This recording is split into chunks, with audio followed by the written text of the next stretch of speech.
Hello and welcome to another video by Rick Miracle Me.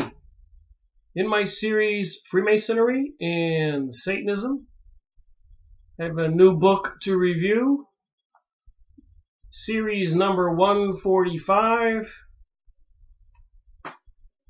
The Oklahoma City Bombing and the Politics of Terror.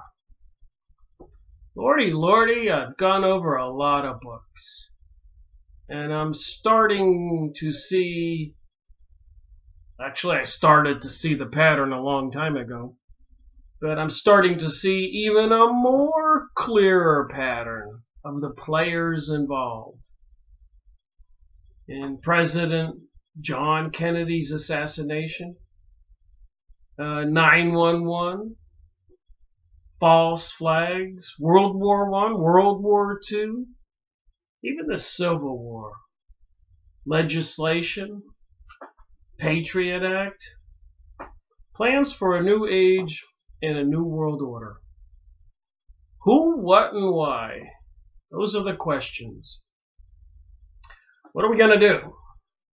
Well, the first thing we can do is at least wake up. Become aware of the truth. Recently, if you've been watching my videos, we looked at Crossing the Rubicon. Michael Rupert, plenty of videos on YouTube you can watch. Retired police investigator.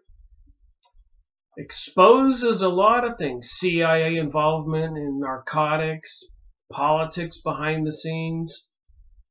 Jim Marrs dying recently in the news, so I decided to do his books, a couple of them. The Terror Conspiracy 9/11, series number 144, and Crossfire, the plot to assassinate President John Kennedy. And so much more. Stuff about the pole shift. A lot of YouTube videos right now are proclaiming, prophesizing. September 23rd, 2017. Just a few weeks away, if you think about it. This is August.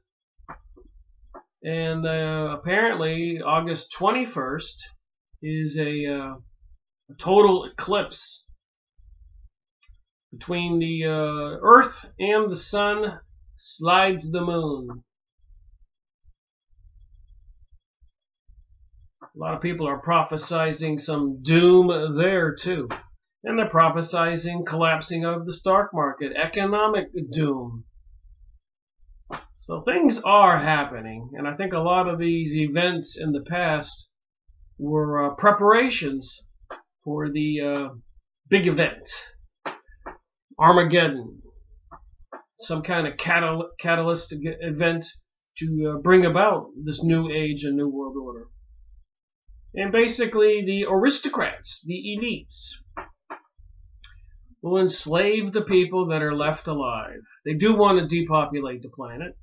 Look that up, check it out, verify it. Don't believe me. They don't need us anymore, as many as we are. Now they have technologies and robots and computers. Hundreds of years ago, thousands of years ago, kingdoms wanted a lot of people because they could use them for warriors. If you had a lot of people, you could probably take down the kingdom next to you and occupy it. So people were important back then, growing crops. Anyways, on the back of this book, I'll just get to reading it and throwing in a little bit of my own 2 cents as we come along different issues. The back of this book. It's no longer a secret. Federal agencies know far more about the Oklahoma City bombing than they're willing to admit. Detailed evidence about the U.S. government's unholy alliance with the terrorist underworld and of a sting operation that led to the Oklahoma City bombing will no doubt shock many people. Reporter David Hoffman's definitive 2-year investigation leads to a number of revelations, including a web of connections linking Timothy McVeigh and Terry Nichols to a neo-Nazi operation and a Middle Eastern terrorist cell. At least 2 federal informants told their government handlers about the bombing before it occurred. Wow. Does that sound like President John Kennedy's assassination? Does that sound like 9/11? If you've been following my videos or watching other videos or doing any of your own research, reading books, it certainly does sound similar. A fact proven by the government's own documents supplied in this book. Testimony of explosive experts, military personnel, and retired federal agents indicate that the Oklahoma City bombing could not have been accomplished solely with a truck bomb made of fertilizer. Apparently, they wouldn't let anybody in there after the bombing, but one particular police officer was inside, and there were actually demolition devices strapped to the columns inside, and they had to be secretly removed. Stuff I remember from my investigation years ago.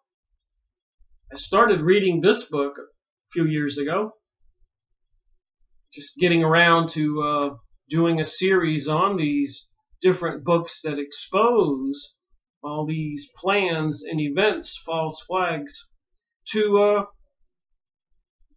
get the people to believe things, but things that are not exactly the way they're supposed to be.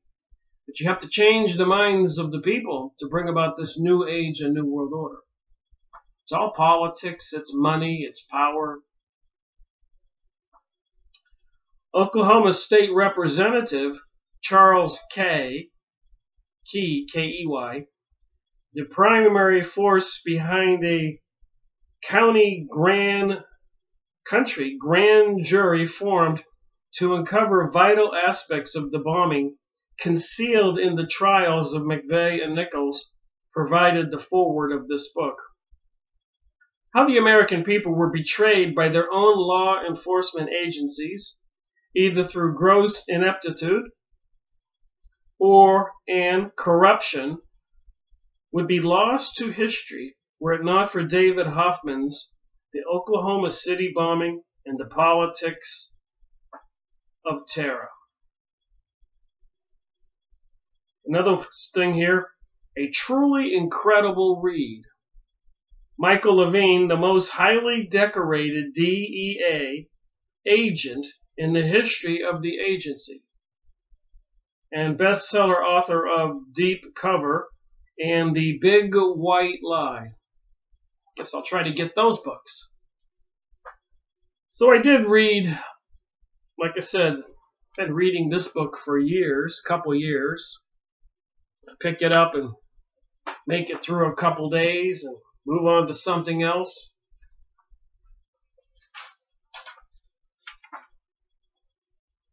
And so I reread a few pages, approximately where I left off, halfway through the book.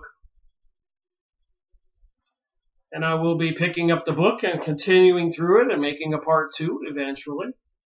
But in the meantime, I'm not trying to do an audiobook. I'm only reading a few pages that I believe that say volumes.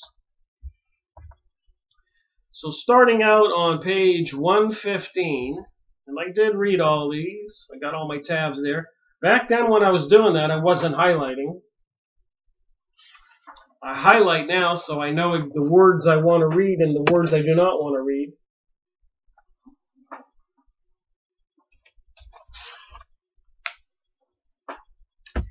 All right, chapter 4, Miller's Rent a Nazi.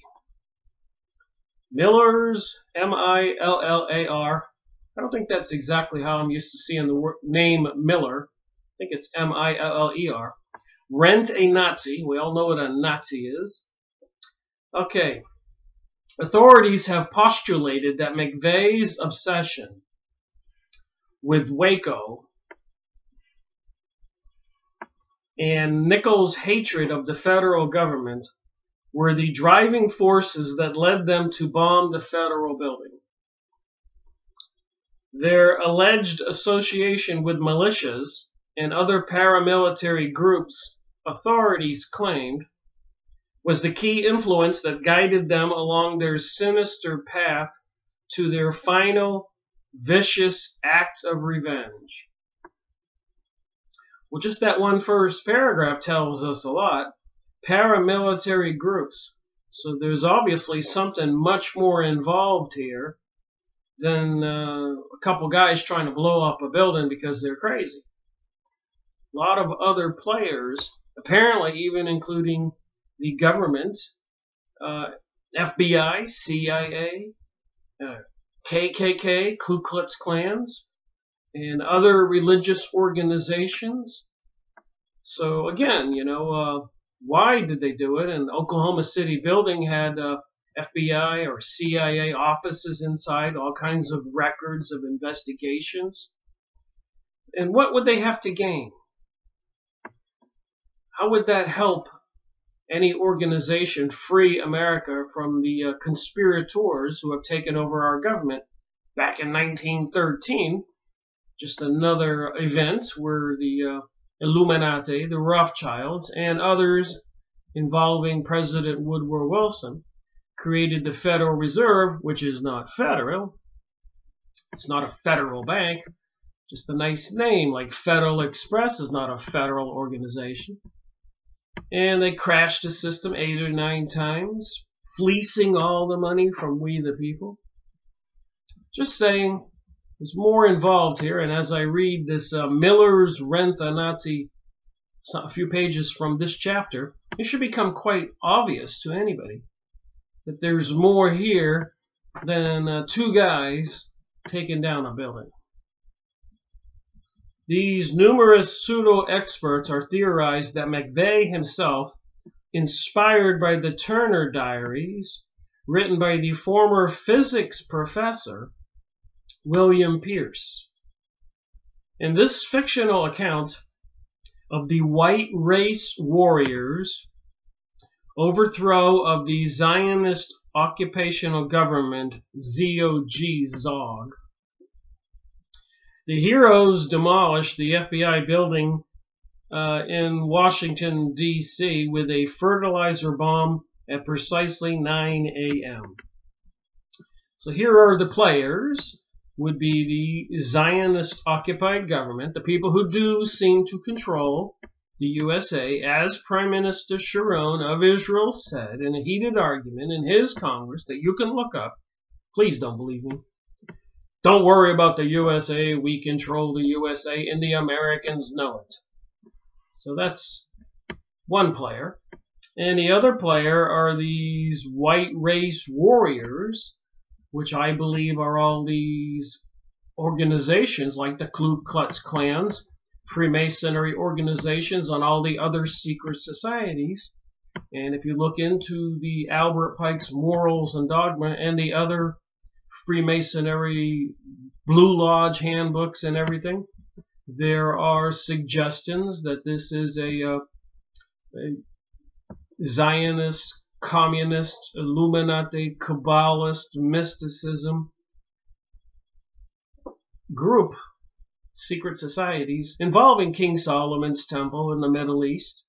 So it explains everything about assassinating President John Kennedy, who was trying to have America coin its own money. It explains everything about 9/11, so you could convince the American people to allow the government to go over there and destroy all those countries and have their presidents removed and even viciously killed in the streets or whatever. So we have the players, which is seemingly part of these secret societies, like the Ku Klux Klans, and who controls the CIA and FBI, and our politicians, a lot of speakers, popular people on alternate websites and YouTube videos are clearly saying that they don't believe there are any congressmen or House of Representatives or the president we currently have or the last one or the one before that or the one before that. They're all controlled and paid for by the political action committees, Illuminati, Council of Foreign Relations, Bilderberger Group, Heritage Foundation, Freemasonic Lodges, Rosicrucians, Knights of Malta, Knights of Columbus, Club of Rome, and I could go on here for an hour with names. I've gone over the books that name all those names.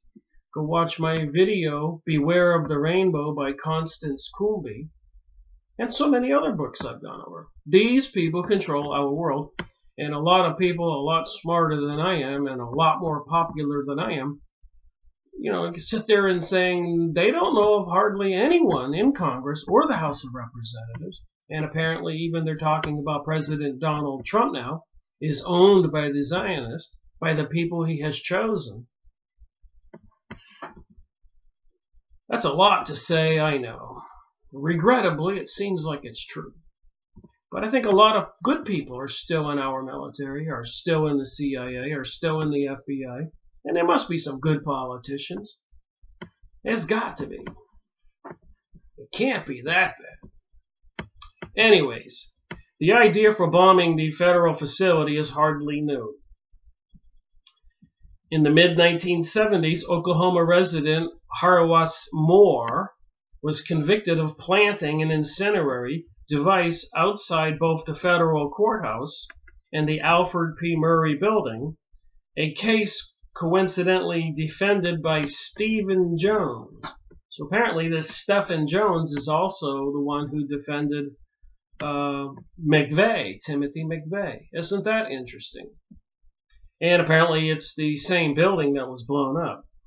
So apparently there have been many issues from my research on some of these false flags where FBI or CIA or whatever organizations have infiltrated or approached certain peoples who are mentally unstable and have certain kinds of hatred and suggested that they could get revenge or serve their country and do something great, blow something off, take a shoe on a plane with a bomb in it.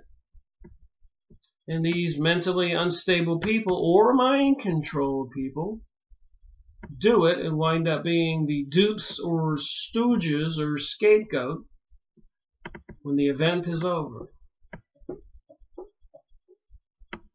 Like I said, that's a lot to say. But listen up to what I read. If you don't agree, leave a comment. I don't see how anybody could disagree. Go buy this book.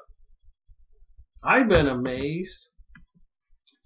In 1983, members of the Covenant, Sword, and Arms of the Lord, here you go, and I grew up Catholic, and I'm even fully aware that even the Vatican now, and has been, as per the congressional hearings in 1910, 1920s, the congressional hearings about communism, they said they were going to infiltrate the religious organizations. They were going to discredit them from the inside. And there's a lot of these religious organizations that jump out as seriously suspicious, like the Mormons, you think? Jehovah's Witnesses, you think? So many more. So in 1983, members of the Covenant, Sword, and Arms of the Lord, the CSA, a white supremacist group based in northern Arkansas. So a white supremacist group is calling it the Covenant, Sword, and Arms. Does anybody really want to believe that it's like a decent Christian church? A white supremacist group? Or would they believe it would be the KKK or other secret societies that call the rest of us profane? And certain Jewish people who want to be the aristocrats of the world call us goy or goyim, which means cattle. And many good Jewish people who still believe in the Ten Commandments and God, like Christians and other people, Muslims and other religions around the world, They don't believe in the evil side, or they don't support the evil side. All religions talk about the evil forces. So anyways, apparently the white supremacist group based in northern Arkansas planned to truck bomb the Alfred P. Murrah building. So we have these secret societies, white supremacist group, wouldn't that be the KKK? And other secret societies, I've been saying, and not all people who join the Masons are in on it. They recruit thousands and maybe hundreds of thousands to select the few people who will go to the dark side, who can be bought and paid for, or they get something on them by blackmail. Look at the Skull and Bones, George Bush, John Kerry, and so much more. The evidence is clear. Fritz Springmeier, Bloodlines of the Illuminati. Almost all the presidents are related to one another, which are related to some of the kings and royalty in Europe. How can that be? I've been doing videos since 2013, over 300 on these topics, 500 hours, read a couple hundred books, hundreds of magazines, tens of thousands of press releases cataloged, printed out, thousands and thousands of videos I've watched, taken notes, documented all the particulars. In 1988, former CSA leader James Ellison turned state's evidence and testified that the Covenant sword and the arms of the Lord member Richard Wayne Schnell and others had participated in the plot. Schnell was bitter towards the government. Ellison claimed because the IRS and the FBI had seized his property. Other defendants included Richard Groot Butler, chief of the Aryan Nations, Robert E. Miles, a former Ku Klux Klansman, says it right here, Louis Beam, Jr., former Grand Dragon of the Texas Ku Klux Klan and the Aryan Nations, ambassador at large, who led a campaign of terror against Vietnamese American fishermen. This is so unbelievable. I'll have to show you the page here. Pause your computer and see my underlined material and read it all for yourself.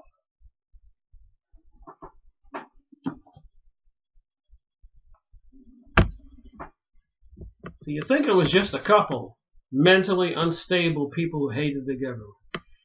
Not by a long shot. Ellison, who fancied himself King James, was surrounded at his Covenant sword and arm of the Lord, white supremacist group, compound near the Madison, Arkansas border on the prophetic day of April 19th, 10 years to the day of the Oklahoma City bombing, leading to a 4-day standoff against 200 heavily armed agents. Ellison later testified at his sedition trial that at Snell's request, he had cased several buildings, including the Alfred P. Murrah building. Butler and Snell also reportedly had connections to Jack Oliphant of Kingman, Arizona. Not quite sure what that means yet, but I'm sure as I continue reading, I will find out. He took me to some of the buildings and asked me to go in the building and check the building out, Ellison said. According to his testimony, rocket launchers were to be placed in a trailer or a van so that it could be driven up to a given spot, parked there, and a timed detonation device could be triggered so that the driver could walk away and leave the vehicle set in position. He would have time to clear the area before any of the rockets launched.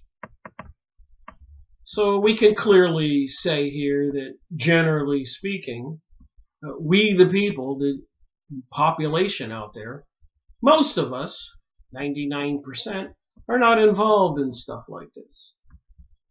But when they pass legislation They put this security apparatus on us all, spying on us, watching us, supercomputers monitoring us, what we purchase.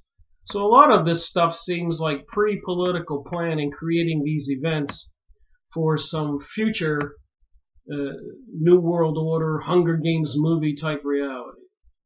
It wasn't going to come about by itself, because we the people, as Nancy Pelosi once said, don't seem to have the courage or guts that the foreigners, the Arabs, have over there in the Middle East to defend themselves. No matter what they do, we continue to be passive citizens.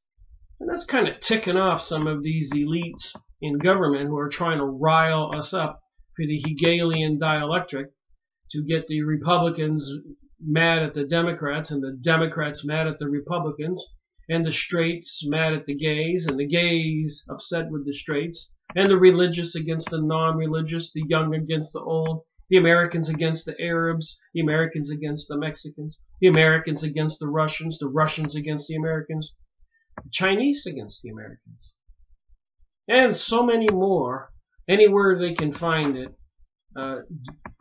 conflict to divide people.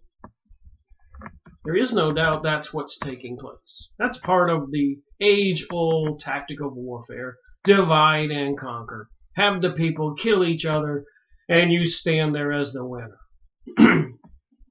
And that would be the leaders of these secret societies, whether it's Kabbalah, mysticism, witchcraft, Illuminati, any of these organizations, which all seem to have a common denominator, some sort of satanic, Luciferic, Ra, Osiris, Isis, Moloch, Baal, some kind of demonic god that they worship. And it's been affecting we the people on the planet for a long time. But you know, I wonder, when will people wake up? What will it take for people to wake up? Ellison would later deny this, yet on October 22, 1996, the Canadian broadcasting company CBC played a clip of Ellison, who was the former CSA leader, where the former CSA leader admitted his involvement in the plot. So this has nothing to do with the Timothy McVeigh, Terry Nichols, Oklahoma City bombing. It's the same people and previous attempts to do the same thing. And as we are going to see as I keep reading, the events are connected, and even with many other events and organizations. Ellison, I guess on this Canadian Broadcasting Company show, Wayne Schnell had made a trip to Oklahoma City, and Wayne came back and told me about different buildings he had seen and wanted to know if I would look at them with him sometime. And Steve talked to me and gave me a description of these buildings and asked me to design a rocket launcher that could be used to destroy these buildings from a distance, large, heavy buildings. So, you know, it takes a lot of money. I wonder who was forking out the money to support these groups. Therein lies the question. In a CBS piece, former CSA member Carrie Noble states, I still look at things like this and realize how close we were. And you know that this could have been me having done this. The reformed Noble, now a critic of the militant extreme right,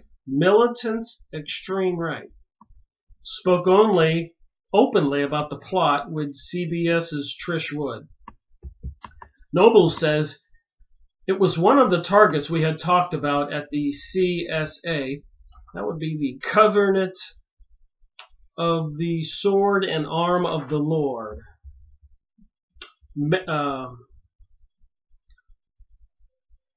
In 1983. The day it happened, as soon as I heard it on the news, I said the right wing's done it. They finally took that step. So even the people involved, No, it's some kind of secret group. And again, 99% of we the people, from Florida to New York to California to Alaska and Hawaii, would have nothing to do with this. But they have these little fringe groups where the money comes from where? To create these incidents, to make it appear that we, all the people, are the threat.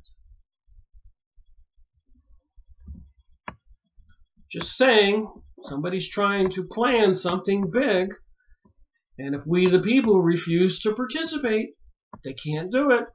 But if they can get the Republicans to hate the Democrats to hate the Republicans, just like the Women's March on Washington after President Donald Trump got elected. And I went online after watching a couple videos, and there were websites paid for, all built all over the internet, that women from everywhere could go to their nearest city, and there was planning, places to get there, where to meet, where to organize, where to protest. Again, a lot of money and planning behind the scenes. You can't make a website and get those posters on all these protests overnight like they do. There is organization behind all of this. And most of we the people sitting at home watching TV, not participating in these things, like you've seen in your downtown city square with the gay protesters and stuff like that. It's planned by huge organizations and money, and these huge organizations with their money have a sinister plan for us all. These people are being used as fools and dupes, deceived. And I don't care if it's on the right or the left. And until we wake up and change it, we're still going to get president candidates like Hillary Clinton and President Donald Trump. Or like Obama, who comes out of nowhere. Or like George Bush, and his father was President George Bush, and his father was involved in financing Hitler. How can this happen? And when people try to speak up, like President John Kennedy, and said in his famous speech, secret societies and organizations working behind the scenes in our government, I'm paraphrasing here, are repugnant to the American way of life, and I intend to expose it. I've been investigating this stuff for going on 13 years. I can't even count. I wish I'd have written them all down because I'd like to make a video on it. But I can't count all the people who were mysteriously killed, so it seems, who knew too much about this or that. There is a war going on.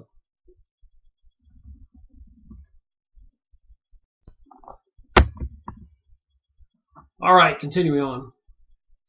You get a little worked up talking about this stuff. It's so concerning. And now that they're talking about the economic collapse in less than 60 days, September 23rd, go on the internet and look it up. 2017.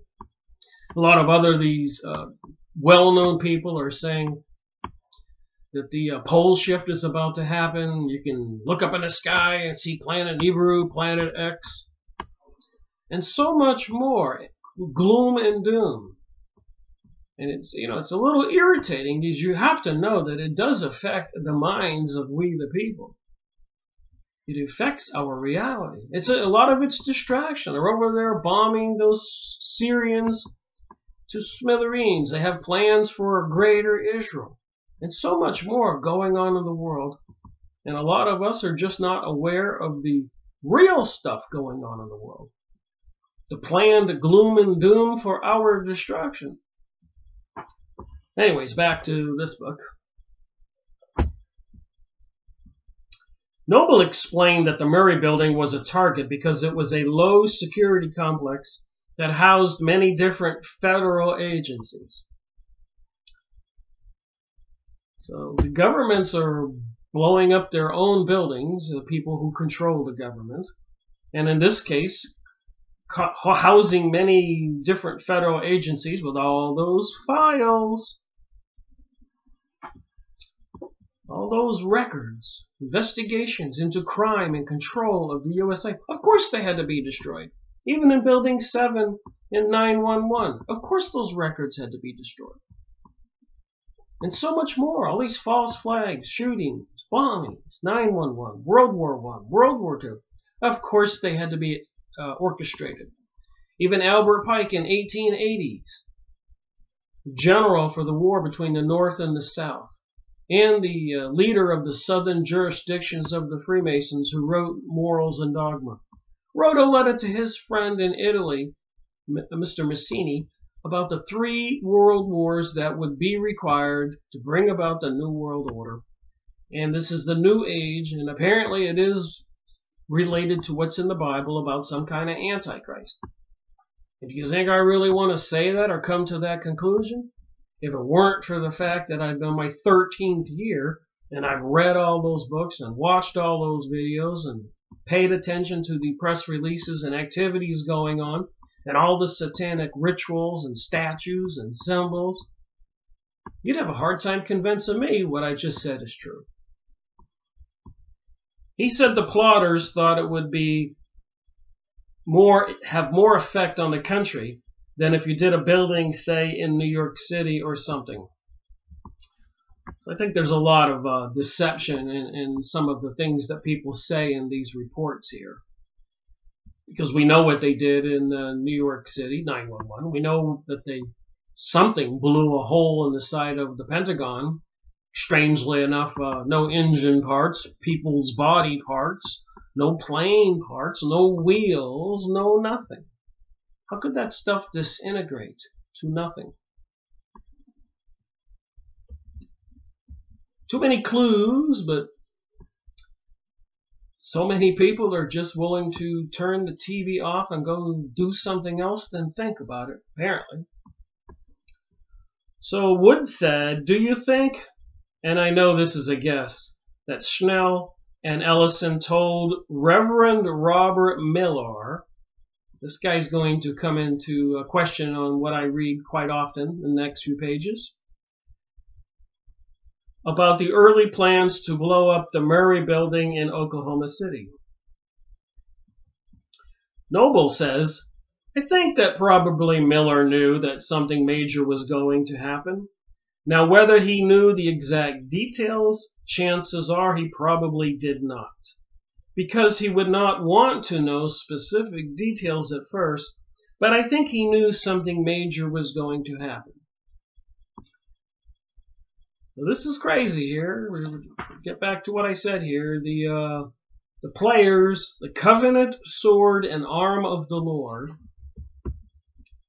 Mr. Miller was Robert Millar was a reverend, I guess.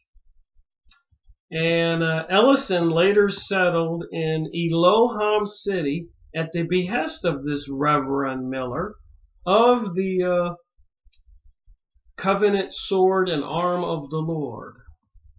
And the name of the city is Elohim. And that just piqued my interest. Who names a city Elohim, and what does Elohim mean? I kind of knew, but I wanted to double check, and I'll share that in this video. Who claims to disavow the bombing.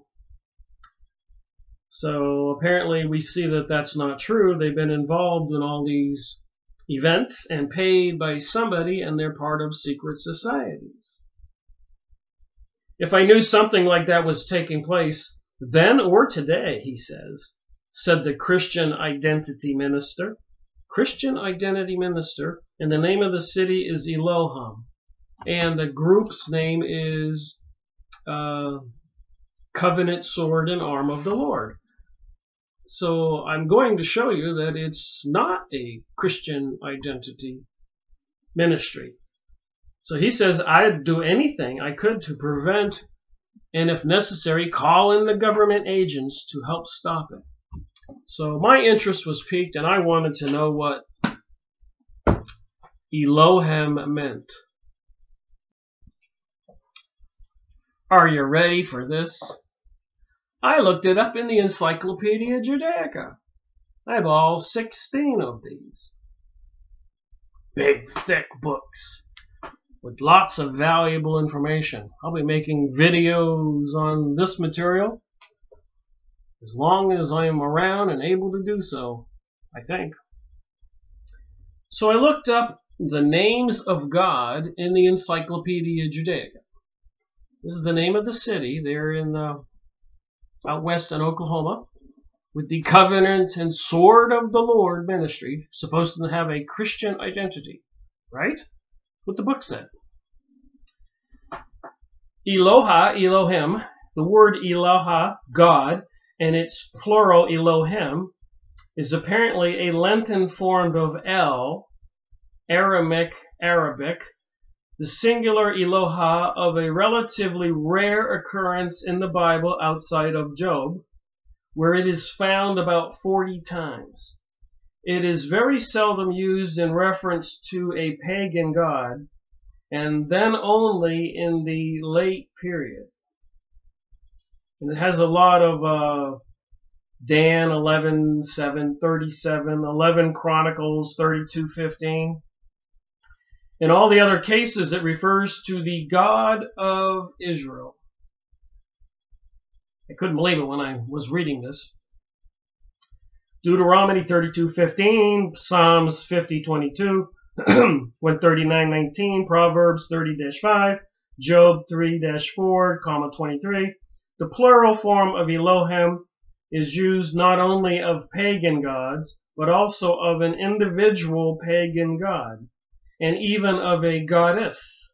In reference to Israel's God, it is used extremely often, more than 2,000 times, and often with the article El Elohim, the true God. Occasionally, the plural form of Elohim, even when used of the God of Israel, is construed with a plural verb or adjective. Wow. Especially in the expression Elohim, Hayahim, the living God. In a vast majority of cases, however, the plural form is treated as if it were a noun in the singular. The odd fact that Hebrew uses the plural noun to designate the sole God of Israel has been explained in various ways. It is not to be understood as a remnant of the polytheism, many gods, of Abraham's ancestors, or hardly as a plural of majesty, if there is such a thing in Hebrew. Some scholars take it as a plural that expresses an abstract idea. More likely, however, came from the Canaanite usage. The early Israelites would have taken over Elohim as a singular noun, just as they made their own in the rest of the Canaanite language. In the Tel El Armana letters, Pharaoh is often addressed as my gods, the sun god. Oh my, the sun god. Look on the US $1 bill and see the all-seeing eye over the pyramid, and behind it are the sun rays. We see the sun god a lot in these secret societies. In the ancient Near East of the second half of the second millennium BCE, there were a certain trend towards quasi-monotheism, and any god could be given the attributes of any other god, so that an individual god could be addressed Eloha, my gods, Adoni, my lords. The early Israelites felt no inconsistency in referring to their sole god in these terms. The word Elohim is employed also to describe someone or something as godlike, preternatural, or extraordinary great, the ghost of Samuel, spirits, the house of David, and the mountain of Bashan, and Rachel's contest with her sister. And there is no more. I'll show you what I read. Why I do book reviews.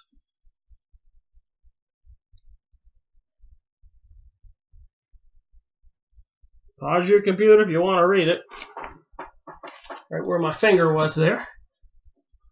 So, secret societies, KKK, the covenant of the sword and of the Lord, in the city called Elohim, where all the plotters were going to blow up a building. Suspicious? Does it kind of match with all the other things I've been talking about? I like to get right down to the details of this stuff. So what do people really think about Oh yeah, some guys hated the government. They wanted to blow up a federal building. There's a lot more to it than that. Just like assassinating President John Kennedy, just like 9/11, just like World War I, World War II, where they did deceptive things to bring the United States into the war. They deceived us. They used propaganda, and they're good at it. They can say one of our ships or embassy buildings was blown up, and all the American people will believe it and get patriotic and want to kill those people. And then in that other country over there, they'll say, the Americans killed some of our people, and those people will get all patriotic and they'll say, kill Americans. The puppet masters are controlling the thing. But to get any point across at all with all this work I've done, that is it. And it does seem to involve the invisible reality. We are all spiritual beings in these biological bodies. And apparently in the spiritual world, as it says in the Bible and lots of other material, there are fallen angels. There are outcast entities, spiritual entities. You can call them watchers, Nephilim, Palladians, Anunnaki, reptilians, gray aliens, and so much more, demons. Even Jesus was casting out unclean spirits and demons and talked about them. So there's no shortage of evidence to what I'm saying seems to be the case. Back to the book. While all 14 defendants of the original 1983 bombing plot were acquitted, Schnell was executed on a ever-prophetic date of April 19, 1995, the very day of the Murrah building was bombed. Schnell was convicted of killing a black state trooper in 1984 and a pawn shop owner he thought was Jewish. While under arrest, Schnell called himself a prisoner of war. So these people fervently believe that they're in some kind of battle. Just like the people with these secret societies putting their hand on a Bible and swearing under threat of death, having their throat cut, or their stomach split open and their guts thrown out, or worse. All right, precisely what authorities claimed McVeigh said. Before his death, Schnell had time to watch scenes from the bombing in his jail room. So it goes on here to say there's several debates of what people said. Some people said that he felt really sad and said, oh, that's horrible. And some people said that he said, chuckled and laughed as he watched television coverage of the Oklahoma City disaster. So again, it does seem like this whole thing was meant for the population consumption. And there's a lot of deception. Apparently, Tim McVeigh was in the Army. Apparently, when he got out of the Army, he wanted to join the Navy SEALs or the CIA or FBI. And apparently, he took a test and tried, and they rejected him. But according to this book, did they? Did he become an undercover agent? Where he got a check every week or every month. That's what I told you. I read all this, and that's what I came away with. And I'm saying to myself, this guy was another dupe. That's what I'm reading here. And we read what was on the back of the book, and we're reading what's in the book now. Certainly there's more going on here than meets the eye. Not what the public understands. All right, moving on to this here material. Snell's parting words before leaving the earth were, "Look over your shoulder, Governor. Justice is coming. I wouldn't trade places with you or any of your cronies. Hell has victory. I am at peace." So they tried to blow up the building, or were planning it before the Timothy McVeigh and Terry Nichols event, Just like in the Twin Towers years ago, they had an explosive in one of the lobbies, weirdly enough, about the same time as the first time here. So there's more going on, like 911, that we the people are not aware of.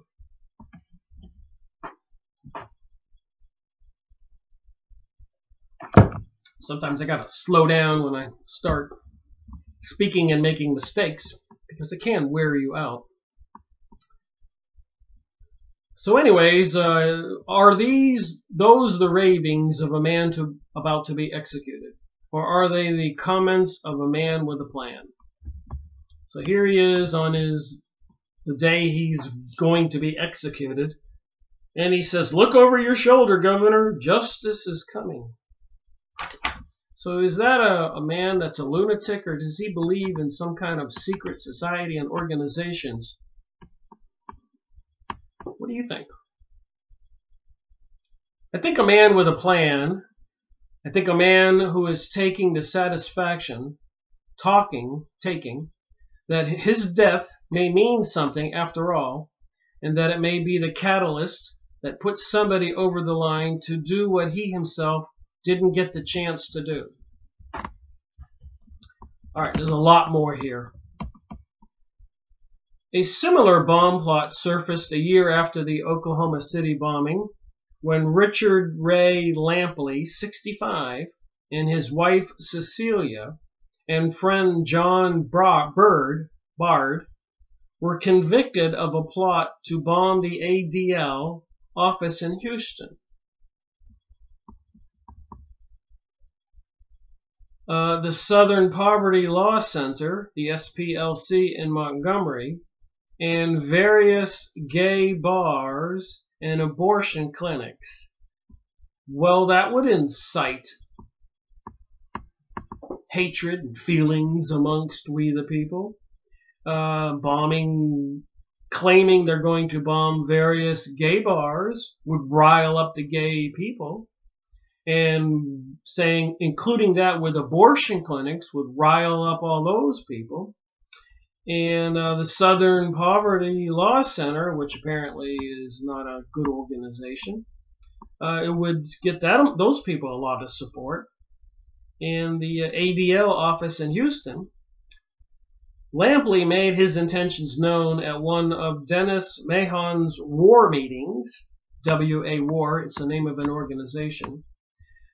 A former Grand Imperial Dragon of the KKK, and a number 3 man in war, WAR, the Tulsan citizen, was a frequent visitor to the Lampley's place ante Elohim City, the Israeli god.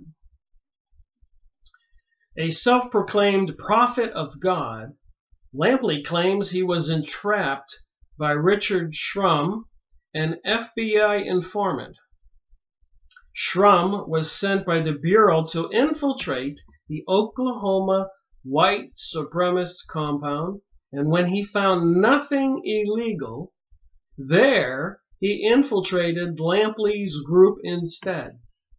So the FBI sent him to investigate the Oklahoma white supremacist compound, and he found nothing illegal. According to defense attorneys, it was Shrum who ran the cell. So this FBI informant is now running the cell, the organization. Like I said, they inject people in here and try to get people involved in incidences. And then apparently, according to a lot of videos I watch on YouTube and a lot of other people with a lot more knowledge than me have said, they get these people riled up for a shoe bombing, a shooting, or whatever, another type of bombing.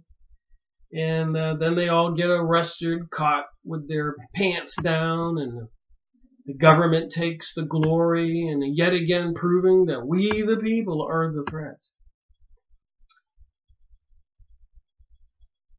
So according to the defense attorneys, it was Shrum who ran the cell, to which Lampley belonged, and threatened to leave when it appeared Lampley was wavering. So here the FBI agent is running the cell and threatens to leave because the cell he's now running, the leader appears to be wavering. Wow. According to what it says in this book.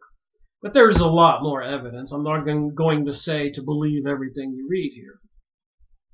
If anyone formed any kind of conspiracy, it was Richard Slum, the FBI agent. Defense lawyer Mark Green said. Defense attorney Warren Gotcher backed up Green, stating, this conspiracy to build a bomb is totally on the orders of Richard Shrum, the FBI agent.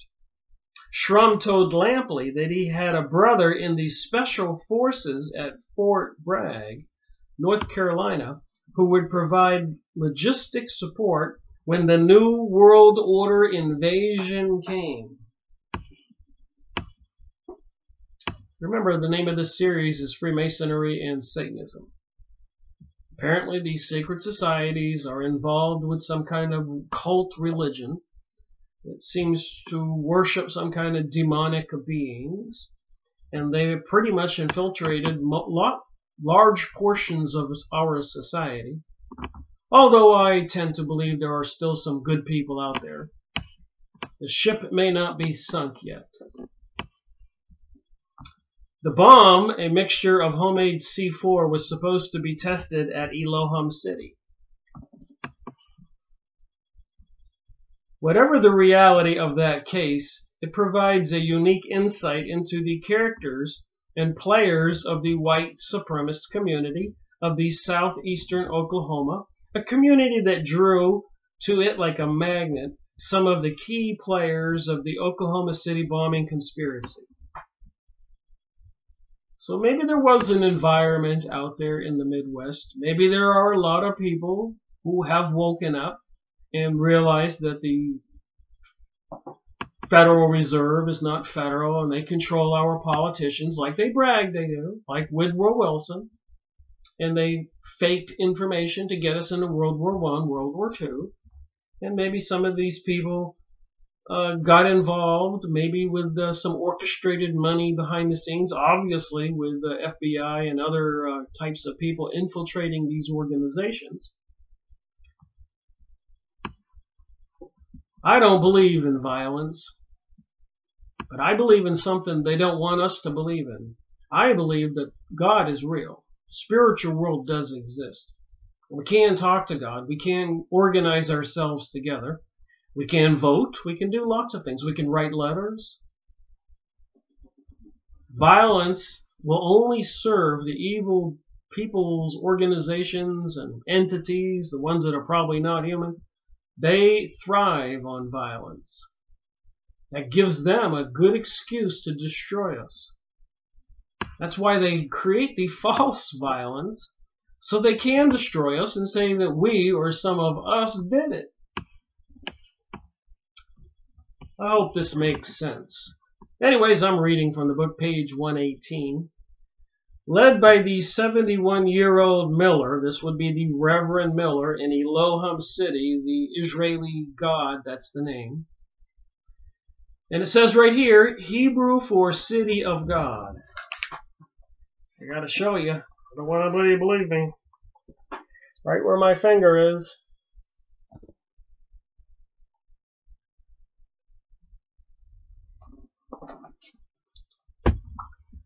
Alright, so I guess we can't say it's a Baptist name of God or a Catholic name of God or Protestant name of God that I'm aware of. And it didn't mention any of that in the Encyclopedia Judaica. And it does involve the KKK, Ku Klux Klans. K is the 11th letter in the alphabet, A, B, C, D, E, F, G, H, I, J, K. And numerology, it equals 666, which is the mark of the beast. So KKK would be 666666. Wow.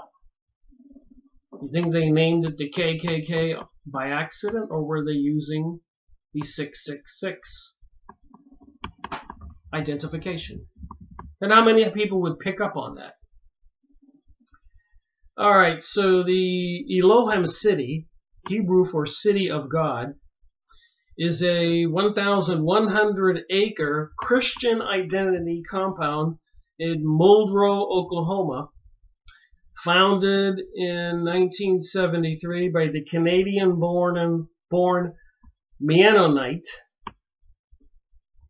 The community is home to approximately 90 residents, about half of whom are direct descendants of Millar. So I just don't think these are your textbook Christians here. And they name the city for the Israeli God. And they call themselves the Christian Identity Compound. So something is suspicious with all of that. Christian identity adherents believe that white Anglo-Saxons, not Jews, are God's chosen people. Well, we can't say that Christians think that way. Christian missionaries have gone all over the world: Africa, Central America, South Africa, American Indians, the Eskimos. So Christians sent by the Vatican went all over the world, even into the Orient. So we can't say that Christians are white supremacists. Anyways, it says here, are God's chosen people, being descendants of the 12 lost tribes of Israel, and that America, not Israel, is the promised land. And a lot of us, if you've been watching my videos or doing your own research, if you do look at the pictures, go look up Tel Aviv, Israel, gay pride parade, or any big event. Aliyah, people getting off the plane to move back to Israel from all over the world, from 2,500 years of diaspora, of being dispersed all over the world. Notice that they're all really, really, really white, most of them. I believe the ancient Hebrews would have been brown. Egyptians, Middle Easterners, Arabs, you think? They wouldn't be Nordics or Northerners. So something's a little deceptive here. And in Revelation in the Bible, it clearly says, those who call themselves Jews are not. Revelation 9. Read all of that. So there's, who are these people? But when it gets right down to politics and the New Age and the New World Order, they're going to blame events like this on the rest of us, which is not the case. And who knows, was Timothy McVeigh really paid for by the government to be an informant, and was he a scapegoat? Or was he just stupid, mentally ill? All of the above? The sanctified doctrine also holds that Jews are the spawn of Satan, and non-whites are pre-Adamic, a subspecies. So anyways, this is a ridiculous philosophy, saying that anybody that's non-white was some kind of human born before Adam and Eve, pre-Adamic, and the Jews are spawn of Satan. I believe there are a lot of good Jewish people out there who have written books and made famous speeches and done a lot to warn the rest of us about this satanic Lucifer and other cults bent on this New Age and New World Order.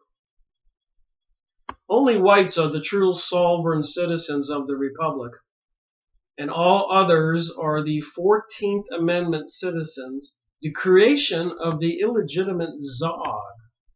So I did take a few moments to look that up. I said, what is Zog? And apparently Zog means Zionist occupied government. And I'm going to tell you right now, the United States government appears that Zog has taken over. And they think everybody else is 14th Amendment citizens. So I had to look that up. And believers, well, as crazy as it sounds, I'm going to take you back to the Civil War. Remember, Albert Pike was a general for the South during the Civil War, between the North and the South. And you have to wonder, with him being the southern jurisdiction of the United States, leader of the Scottish Rite of Freemasonry, which if you read the Blue Lodge Handbook and the Morals and Dogma, is clearly occultic with Osiris, Isis, and all the other symbolism for the Middle East, the King Solomon's Temple. It's all connected. So it seems it's part of this mystery cult, what I call Baal worship, Ra, and even in Aleister Crowley, the evilest man alive, the Book of the Law, it had all those connections, which also seem to connect gray aliens. The master or being that Aleister Crowley was communicating with, he drew pictures of it. It looked like a gray alien, La or Ios. Nancy Leader, Zetas, Palladians, there's pictures on our website, looks like gray aliens. And all these other channelers are talking to some kind of beings, Nephilim, Palladian, Zetas, Watchers, Archangels. So we cannot deny that there isn't something connected.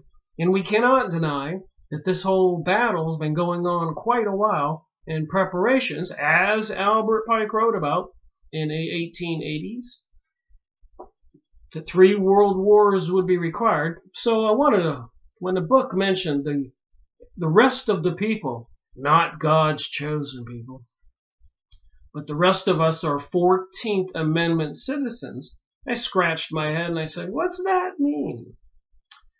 All right, the 14th Amendment of the United States Constitution. So all I'm saying is, he's saying here, recruiting people to belong to these secret societies and organizations like the Covenant Sword organization I just mentioned, and the city named Elohim, and all this stuff just brings out some curious questions. The 14th Amendment to the United States Constitution was adopted on July 9th, 1868, as one of the Reconstruction Amendments. Remember the Civil War, North and South. The amendment addresses citizenship rights, and equal protection of laws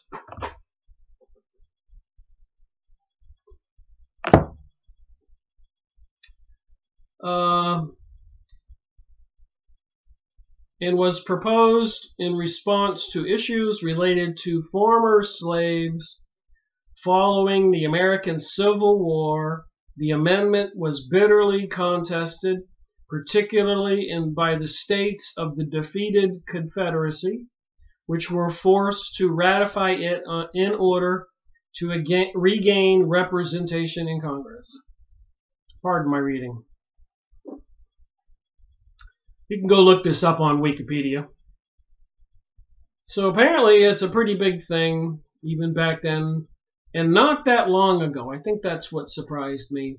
When you look at the dates of the Civil War in the 1860s, 1850s, and the stuff that happened in the 1860s and 1870s, only 20 or 30 years away from 1900.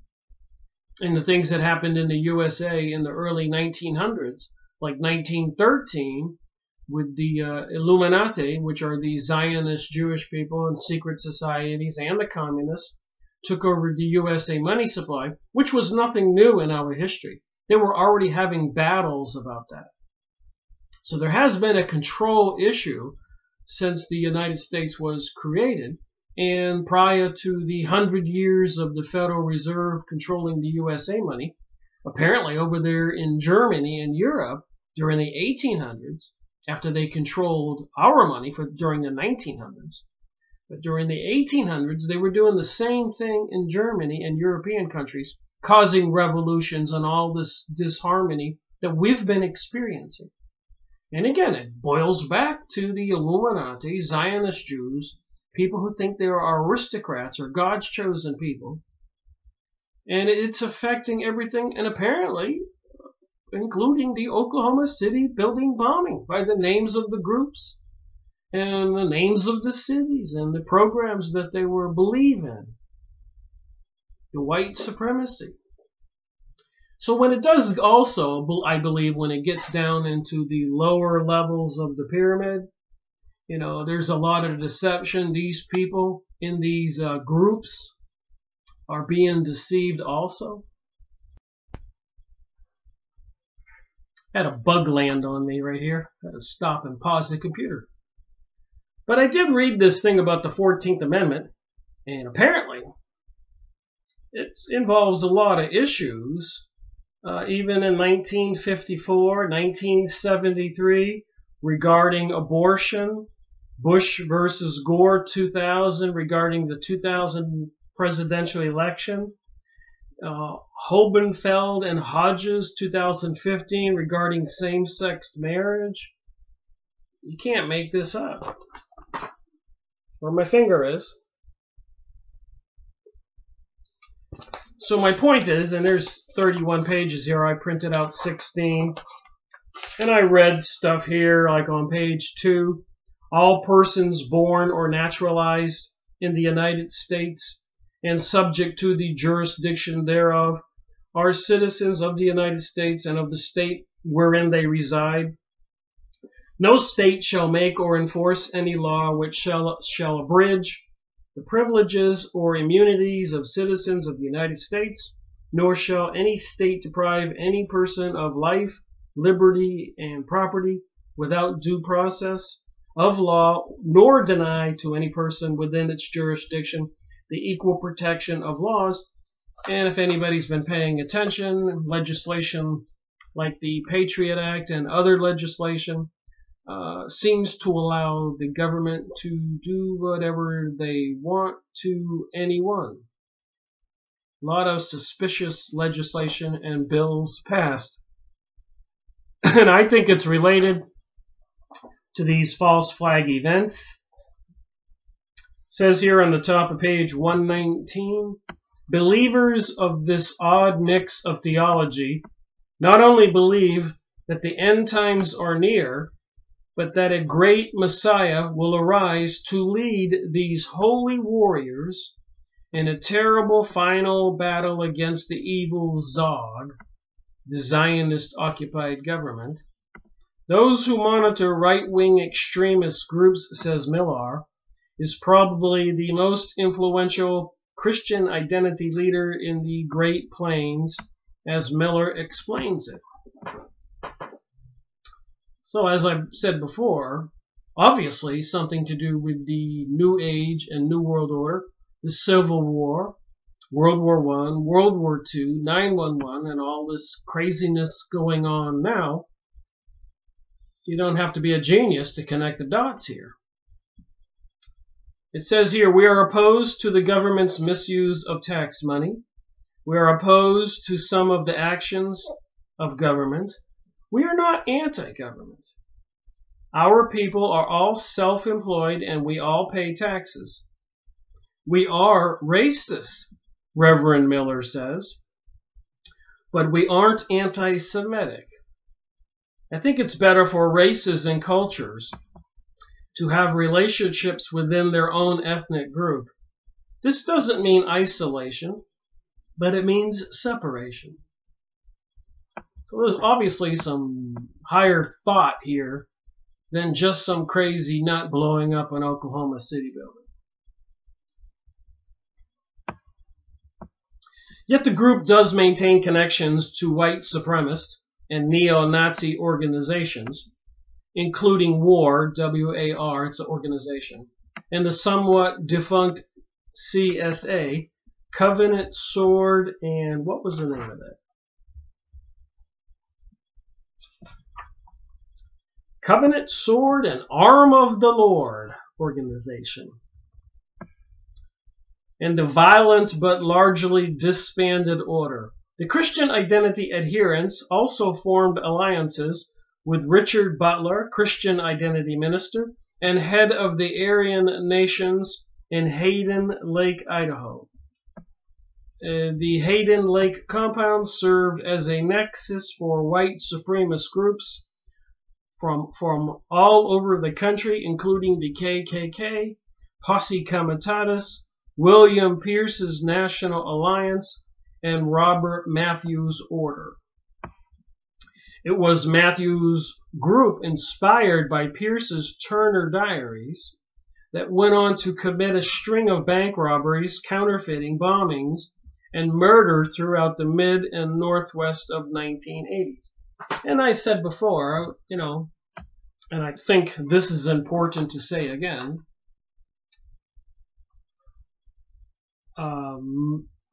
my God, which is the God that's mentioned in the Bible, and the God who sent Jesus, and Jesus added a new commandment, it's mentioned in the Bible, and thou shalt love one another.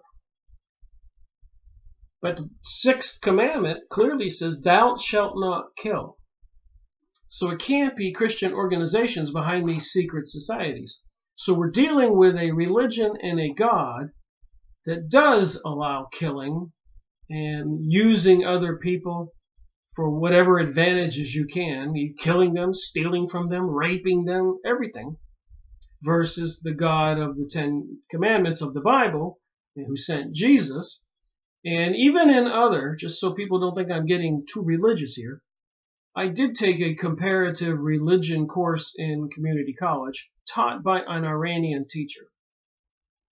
And she clearly identified, I don't care what religion you are, all the religions had similar commandments. Thou shalt not kill, thou shalt not steal, etc. All religions. So all religions are connected to spiritual, divine, God, whatever you want to call it, entities. And even in those religions, even those shamans, even those religions, even the Hindu religion, they have the goddess of destruction.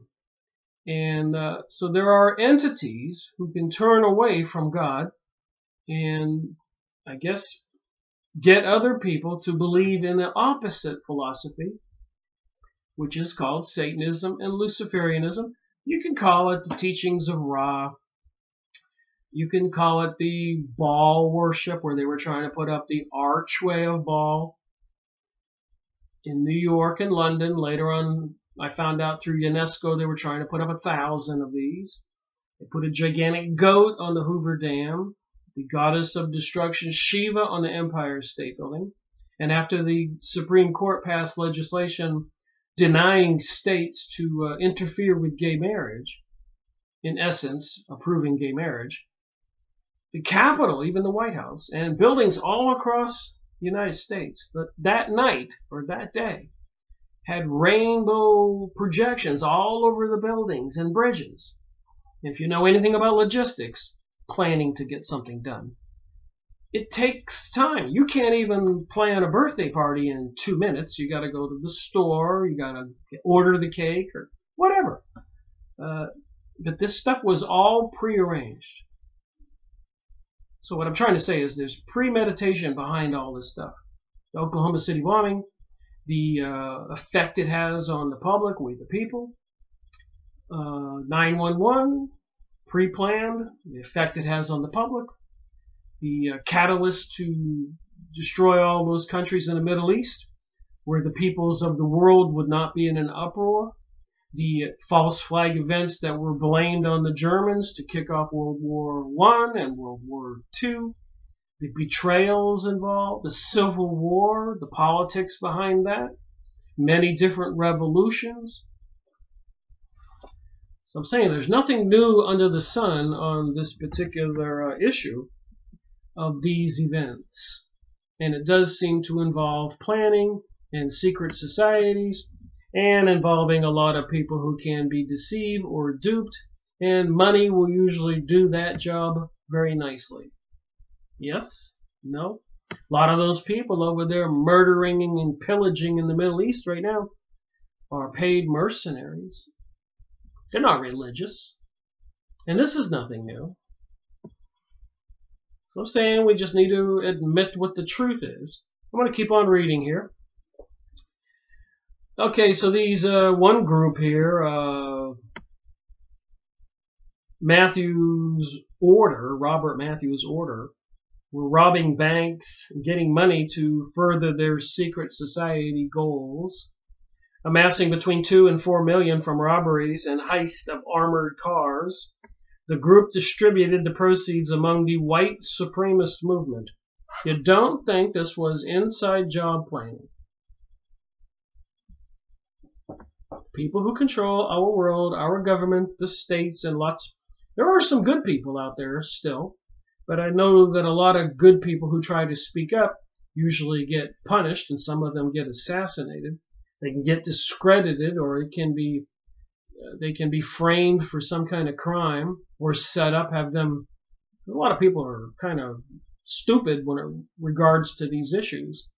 They can have this guy, they follow him, they know everything he's doing. Let's say he's a good guy, but just not that aware, streetwise in politics and the evil forces.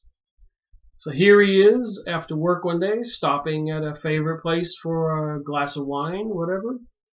And this pretty girl conveniently trips on something or says hello. And they know all about him. They know his wife left or his girlfriend left or whatever, or that he likes pretty girls. Might be a good guy. But anyways, he'll wind up being in a compromising situation with her or other things. In other words, these evil forces work to frame people, to blackmail people. A lot of people know that. So anyways, when you're reading this stuff, you got to put the whole story into context.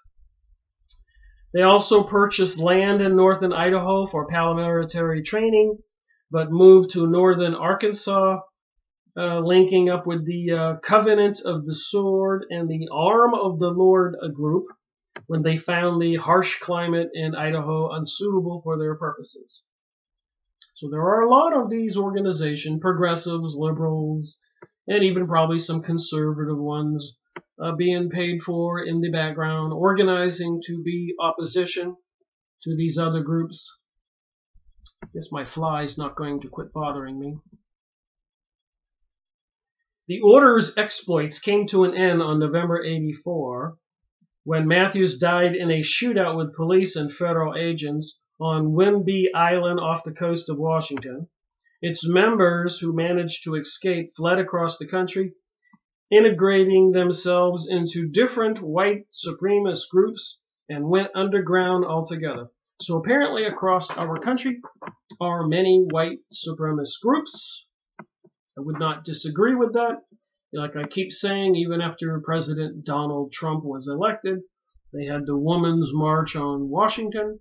There were websites all set up, what transportation you could take, where you could get instructions, where you could meet people and organize what you were going to do all across the United States in major cities, and all the other organizations like Acorn and so many more.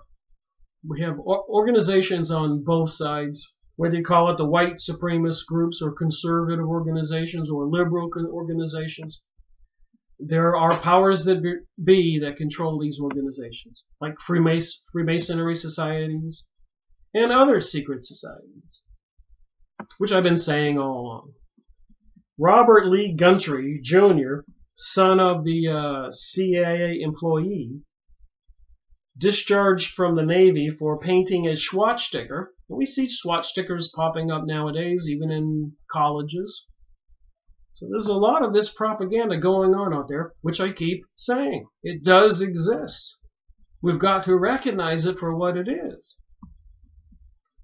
On the side of a ship and threatening superiors, his childhood friend Peter Langdon and Sean Kenny went on to form the nucleus of a group known as the Midwest Bank Bandits.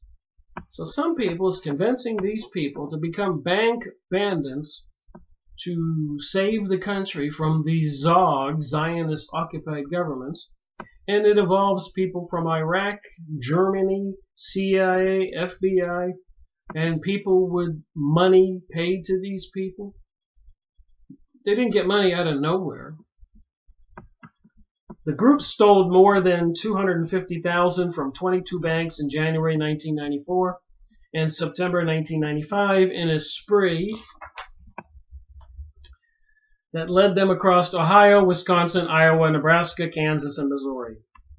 The four-member group often wore FBI jackets. So this group was wearing FBI jackets. Agents to taunt the Bureau and create diversions to foil police, including leaving behind inert pipe bombs to slow pursuit. So again, it's still suspicious. So they're wearing FBI jackets, posed as FBI agents back then, and now we know there were a lot of war games or exercises going on for bombings and shootings, and even during 9/11, flying planes in the sky, faking them planning to drive into buildings. So there were all these exercises going on while the real events took place. And in this book, these people belonging again to secret groups were wearing FBI jackets to confuse the police. Can you see how that would work? If the people in the bank or elsewhere thought you were the FBI. All right, continuing on here. The bandits even had a Maccabee sense of humor, wearing a Santa Claus suit during a holdup around Christmas, and an Easter basket with a gold-painted pipe bomb left inside a bank in Des Moines, Idaho. Wild Bill Gundry also admitted to a West Virginia sheriff that he had helped Butler's Aryan nations raise another $250,000 through fraud. Both Gundry and Lagan were regular visitors to the Hayden Lake compound. So I guess we can't say this is just a couple guys blowing up a Oklahoma building. The seeds for the men's dalliance with the paramilitary extreme right was sown in 1991 when Sean Kenney, a friend of Langdon and Guthrie, began discussing their plans to further the cause. Interestingly, the Secret Service recruited Langdon. Secret Service was involved here, and the FBI, as we will see, as an informant on August of 1993 to keep an eye on his friend Gundry, who had made threats against the lives of President Clinton and Bush. So these organizations were threatening the Democratic president and the Republican president. Langdon was released from his Georgia jail cell, serving time for robbing a Pizza Hut with Gundry, and set up in a house in Ohio where he was to assist the Secret Service in locating his old friend. The deal went soon sour. Secret Service agent Dick Randall summed up the fiasco this way: "Our main interest was to find if there was an interest to harm the president or overthrow the government. We didn't know they were bank robbers." So they're thinking a couple guys are going to overthrow the government. What do you believe? Langdon went south on the Secret Service 6 weeks later and soon located his old friend Gundry. The two set themselves up in a safe house in Pittsburgh, Kansas, from which they were alleged to have launched their notorious crime spree. I told you I get worn out after I speak a while. In November '94, Mark Thomas, the local Aryan Nations representative, united the two with others of their kind. Thomas's farm, located rather appropriately near a toxic waste dump, had been the site of skinhead and neo-Nazi rallies, such as White Pride Day and the annual Hitler Youth Festival, where participants enjoyed such wholesome activities as pagan rituals and cross burnings. Did you hear me? The satanic rituals were going on back then with these organizations. They're going on now by the main forces that control our world. These things are on the shows like the Emmys, the Grammys, football halftime shows, the Olympics opening, the tunnel opening over there in the Swiss Alps, CERN ceremonies.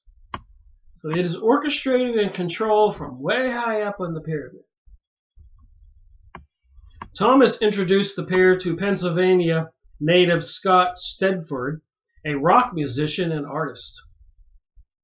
Kevin McCarthy, bassist in a white power band named, get this, the rock band name is The Day of the Sword. So listen to the lyrics of a lot of these songs that are popular these days. Waiting on the world to change. You know that song? You think that's an accident? They get to your mind. Alright, where participants enjoyed such wholesome activities as pagan rituals and rites, and a rock and musician, The Day of the Sword, I just read that. Thomas was instrumental in helping the men form an alliance which they would call the Aryan Republic Army, the ARA. Taking the moniker of Commander Pedro, Langan became the group's leader. According to testimony provided by Kenny of Stedford's trial, Langan boasted that the gang was modeled after the Order. They call a lot of the Masonic lodges orders, and a lot of the secret societies are called orders. Rosicrucian order. And by the way, it does bring Timothy McVeigh into the picture here quite shortly.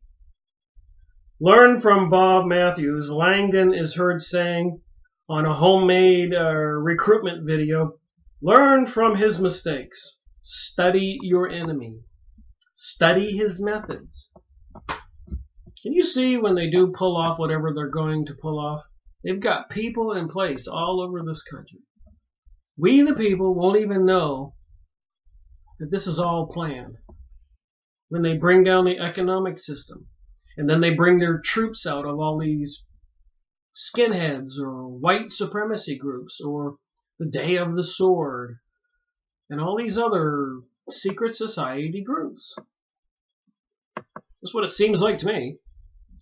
The Pennsylvania Posse Comitatus leader would also introduce Stedford and McCarthy to Michael Bessica, a Philadelphia native and rock musician who would go on to form a speed metal band with McCarthy and Stedford called Cyanide. The band is called Cyanide. They're recruiting the youth today. Can anybody really argue with that? The rock and roll bank robbers decided to recruit 24-year-old La Salle University student after planning the heist of a large bank in Madison, Wisconsin, which the trio robbed on August 30th, 1995.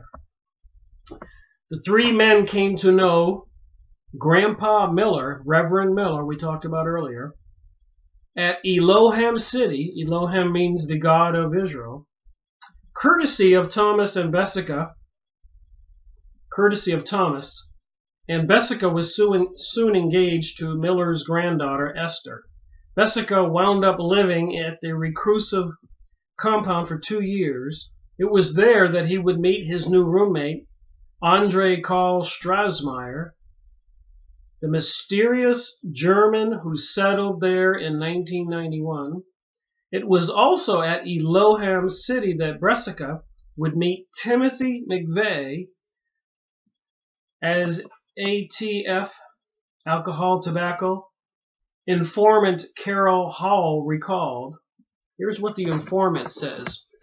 What do you think we can believe about the informant? Sometimes before Christmas of 1994, a lot of guys showed up at EC, Elohim City, the God for the Israel, that says in the Encyclopedia Judaica. One that I recall was Timothy McVeigh, who I only knew as Tim Tuttle. He was there with a guy who used the name Fontaine, a person I now recognize as Mark Fortier. Referring to McVeigh, he said, "I never spoke to him. He was considered a good soldier by the members of the ARA, the Aryan race, but not a leader. He was just someone you sent out on jobs because he was reliable." That's what they said of Timothy McVeigh. Were McVeigh and Nichols involved in bank robberies? Had the robberies financed the bombing? So there's speculation to this issue. Scooting down to the bottom here, a reliable source familiar with the investigation confirmed that admitted co-conspirator Michael Fontaine told the FBI that his ex-Army buddy Tim McVeigh said in February 1995 that he, McVeigh, was going to Colorado to join the order. Secret societies. Interesting story here, you think? Interesting. What is not known is just where McVeigh was on the days immediately before and after the 11 of the robberies. It is known that Bresica, Strassmeyer, and McVeigh became friends, attending gun shows, traveling the white supremacist circuit, and crashing high school parties in Kansas, not far from Terry Nichols' house. Neighbors recalled seeing men who fit the general description of McVeigh and John Doe II at Nickel Harrington's home.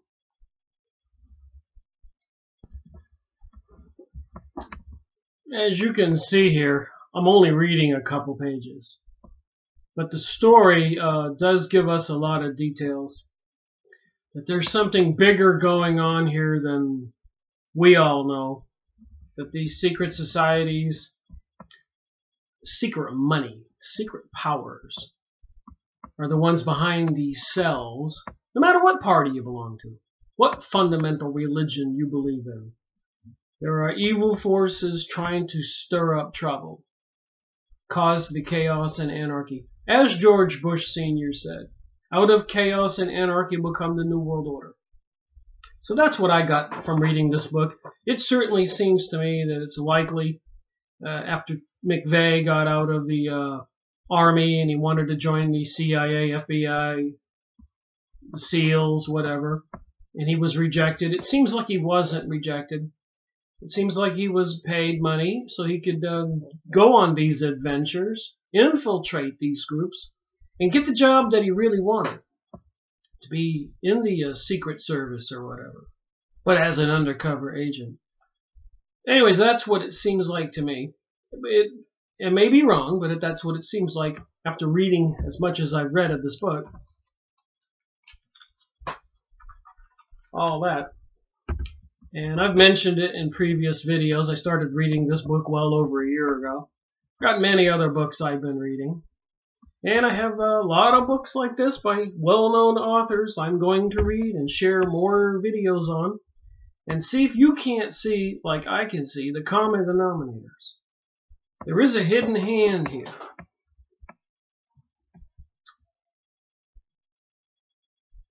Alright. It is Bresica, some investigators claim, who was the mysterious John Doe II, originally sought by the FBI on the Oklahoma City building bombing.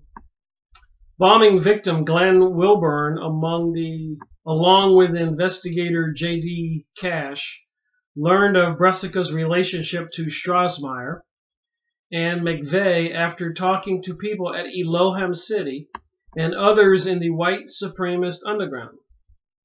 The family filed a $30 million lawsuit against McVeigh, which includes Strassmeyer, and named Bresica as John Doe II. Robert Millar, our reverend here from Elohim City, insists that Bresica, who was engaged to Millar's granddaughter, is not John Doe II, but simply a clean-cut college-type boy. What else do you think he would say? Yet several witnesses in Kansas claim that Bressica closely matches the FBI's wanted sketch. Like John Doe 2, Bressica had a tattoo on his left arm. Curiously, though, Bressica's tattoo is circular, a cross inside a wheel. That's a symbol. An emblem associated with the Aryan nation. Get it? Got it? The tattoos seen by Mike Moraz and other witnesses on John Doe 2 more closely resembled a dragon, an anchor, or a snake. But then again, according to numerous witnesses, there may be more than one John Doe 2. While Bressica's connection to Elohim City centered around his relationship with Esther, it was Strossmayer who was his roommate. A German national, the 38-year-old Strossmayer is the son of Gunther Strossmayer, former parliamentary secretary of state of the German Chancellor Helmut Kohl.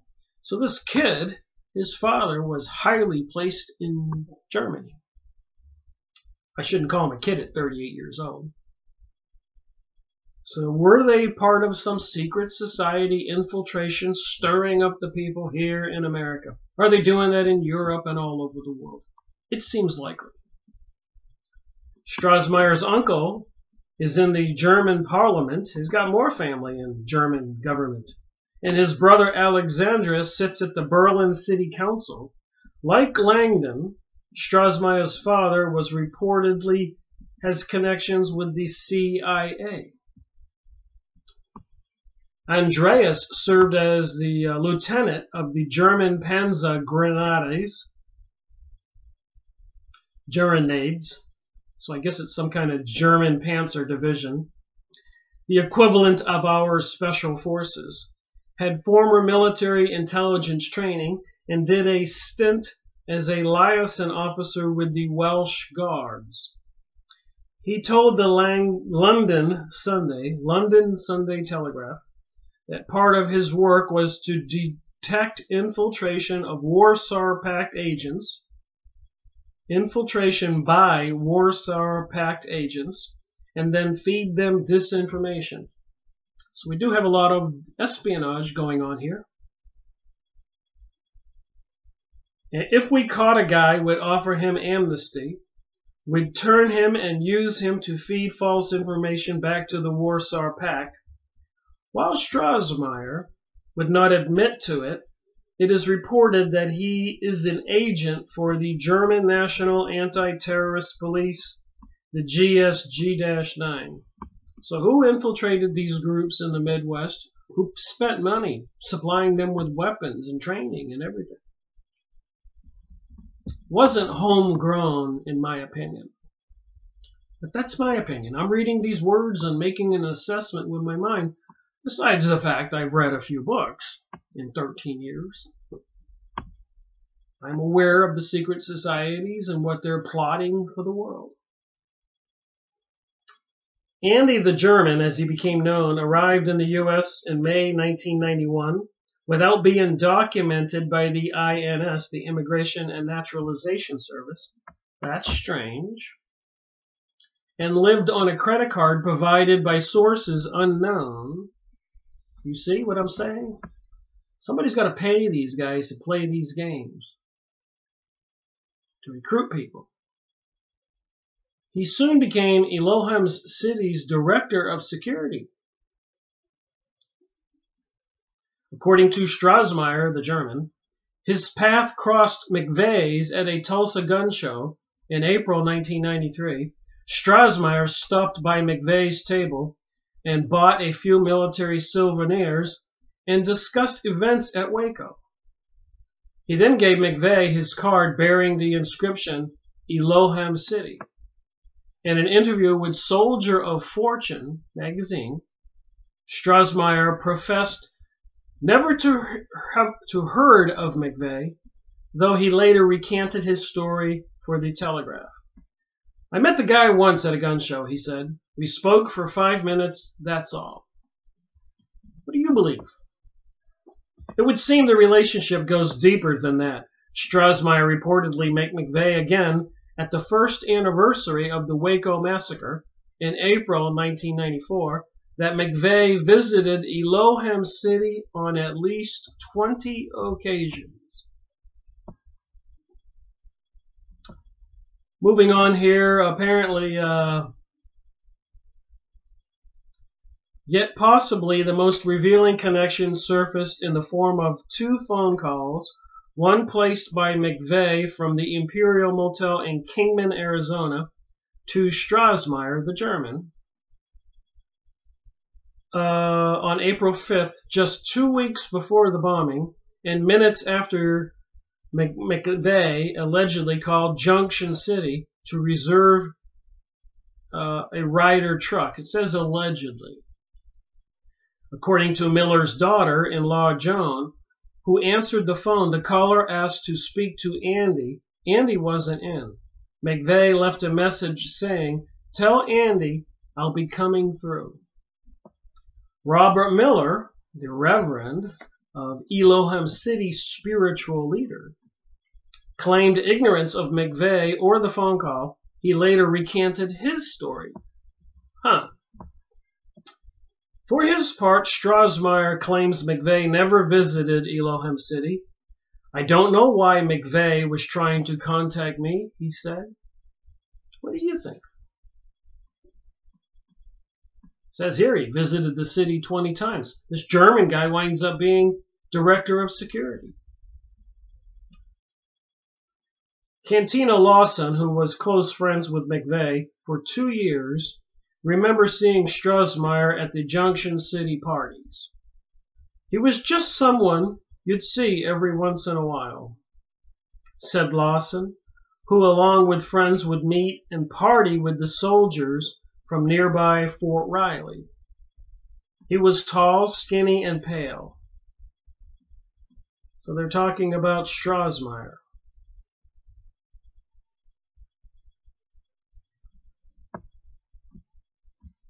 Next page. I'm almost done with this. Alright, so he had crooked teeth, sunken eyes, surrounded by dark circles, and he had this accent. Larry Wilde and his wife Kathy also recall seeing Strassmeyer in one of the fishing trips to Cameron Springs Lake near Fort Riley. The Wildes remember seeing Strassmeyer with 2 other men in an old Ryder truck 1 week before the bombing. So the German is seen with 2 other men with an old Ryder truck. Remember, it was an old Ryder truck that exploded outside the front of the building. But apparently, technically speaking, the explosive material in the Ryder truck could not have done what it did to the building. And according to something I remember reading, is there were detonation devices strapped to the columns inside. Maybe somebody wanted to destroy all those Secret Service files. But you can read this book for yourself, make your own determination. Obviously, a lot of suspicious activity here. Not some we the people citizens trying to do something to our government. It never is that.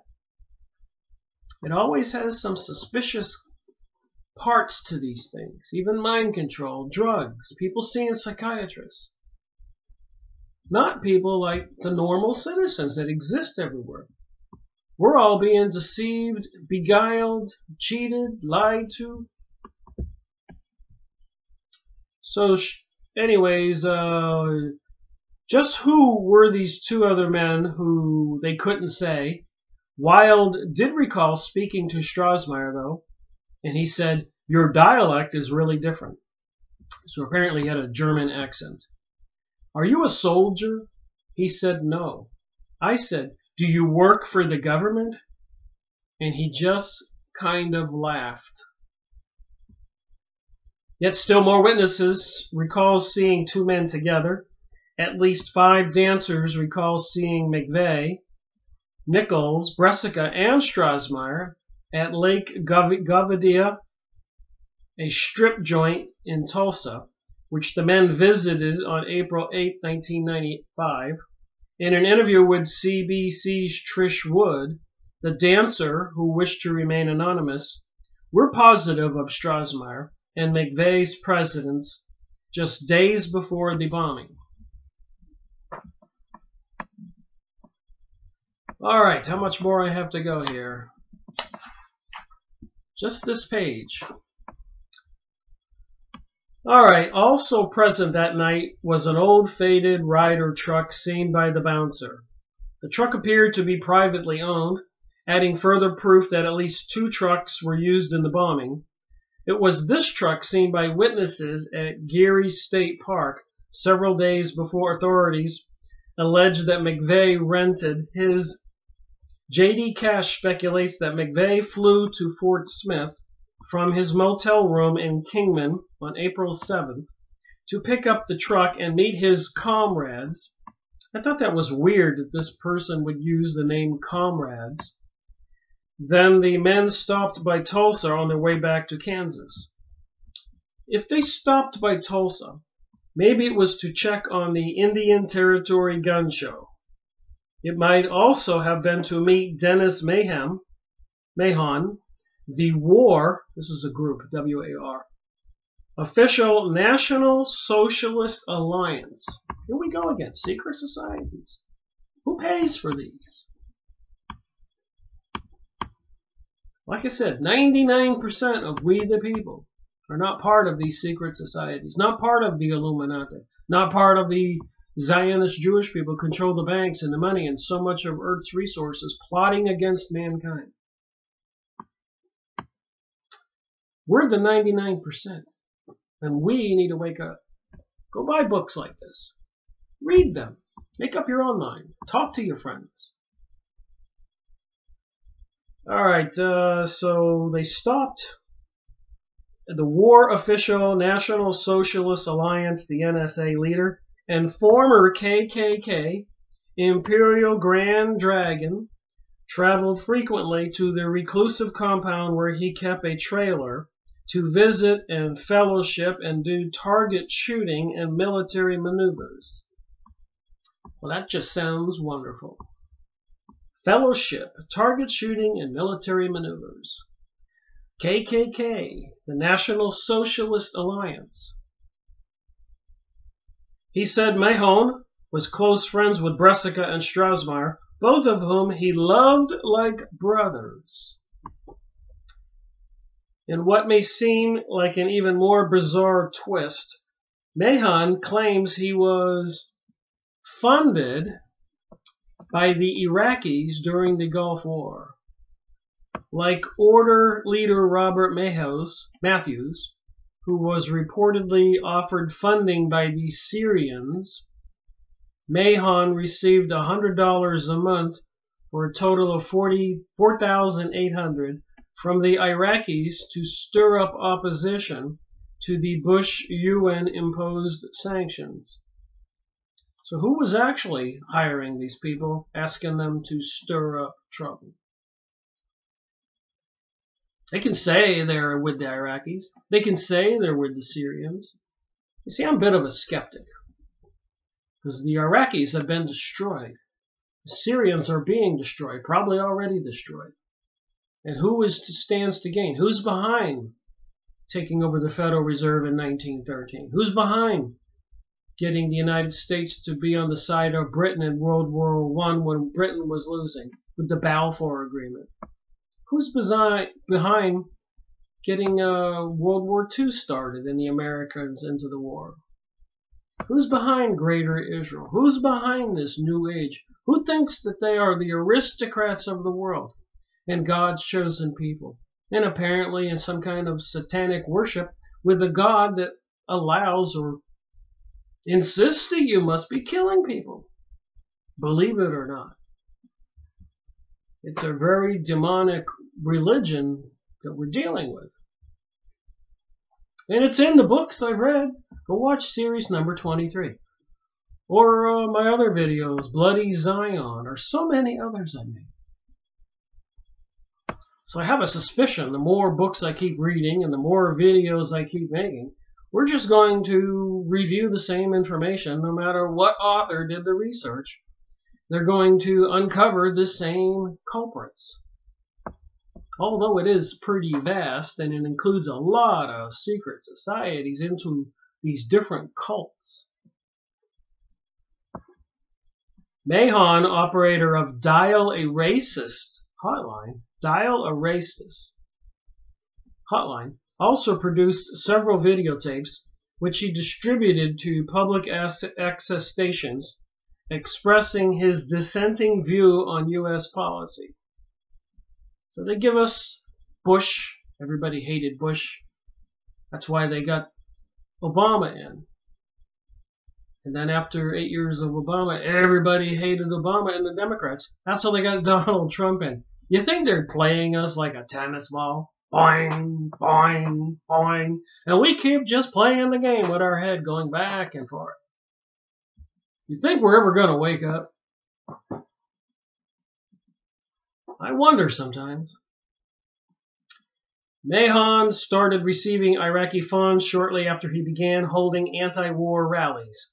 So yeah, I guess if anybody wanted to get involved and get some money from whoever is sending the money, trying to cause these troubled situations everywhere, like gun shootings and bombings and all this stuff, all you gotta do is be stupid enough to fall for whatever they're telling you.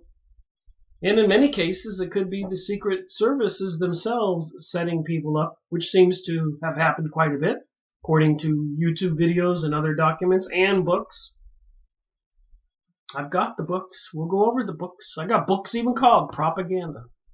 It's part of the game, the war game they're playing. Divide and conquer. Mahon started receiving Iraqi funds shortly after he began holding anti-war rallies. It's coming from the same zip code where the Iraq embassy is, but they don't say it's from the Iraq embassy. And let's remember, I did go over that one book. I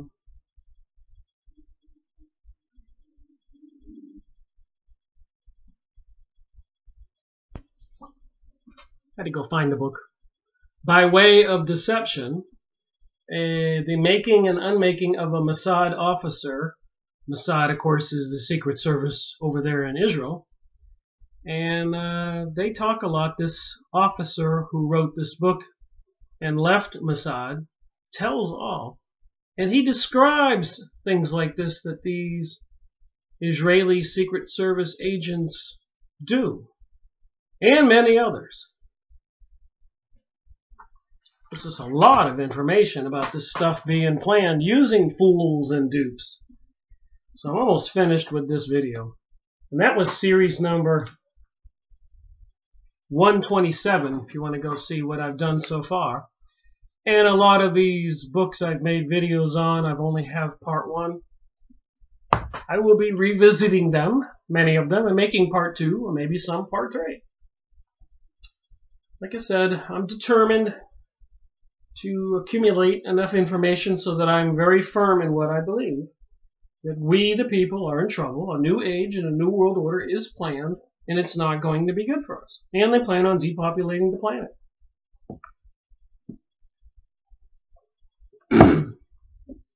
And apparently, according to YouTube videos I've been watching, some big event is supposed to happen on September 23rd, 2017. A lot of the channelers, channeling entities from the other side are saying that Nibiru and Planet X is on its way and they can see it. The poles are going to shift, the planet's going to be destroyed.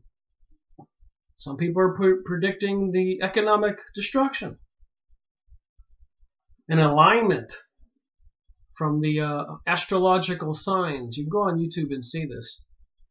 With the celestial sun being at the right place on September 23rd. Alright, I'll read this one more paragraph.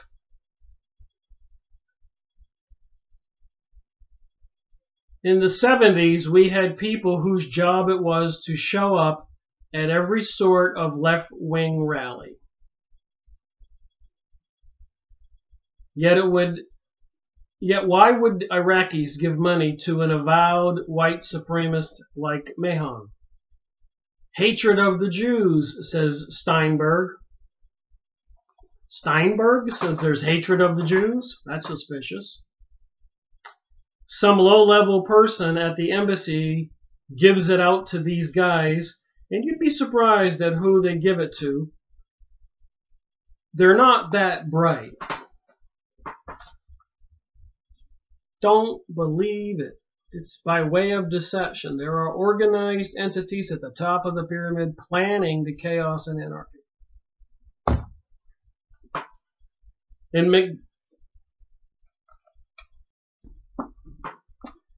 All right, my phone rang. So let me just finish up this last paragraph. In McVeigh's petition of writ of mandamus, must be some legal term, filed 1 week before McVeigh's trial. Listen up here. Stephen Jones, his lawyer, made note of the fact that 3 members of the American agricultural movement also met with Iraq officials. Their purpose was to work with the Iraqis to negotiate a peaceful withdrawal from Kuwait. We wanted to get a dialogue going and to stop a shooting war, said one member. As Americans, that's what we tried to do. From the American agricultural movement. So why would McVeigh's attorney be trying to get all this information? There must be something more to this Oklahoma City building bombing, that meets the eye. A CIA source contacted by Jones indicated that 2 members of the Posse Comitatus, it is not known who, visited the Iraqi diplomat in New York City around the same general time. While the author was unable to locate these 2 individuals to confirm the story, it is possible they met with the diplomat to express their horror over the Bush Desert Massacre. So I guess a lot of people and secret organizations were against George Bush's massacre in Iraq. That seems reasonable. And, of course, the Republicans had their own things going on. The Democrats had their own things going on. A lot of people are paying protest people to show up and demonstrate. So it's all politics. So what did politics have to do with this? And propaganda, and making the Americans believe one thing, and police laws, legislation, disarmament of America. Lots of questions. But you got to really look at it hard to try to get the answers. Thank you for watching my video, Rick Miracle Reporting.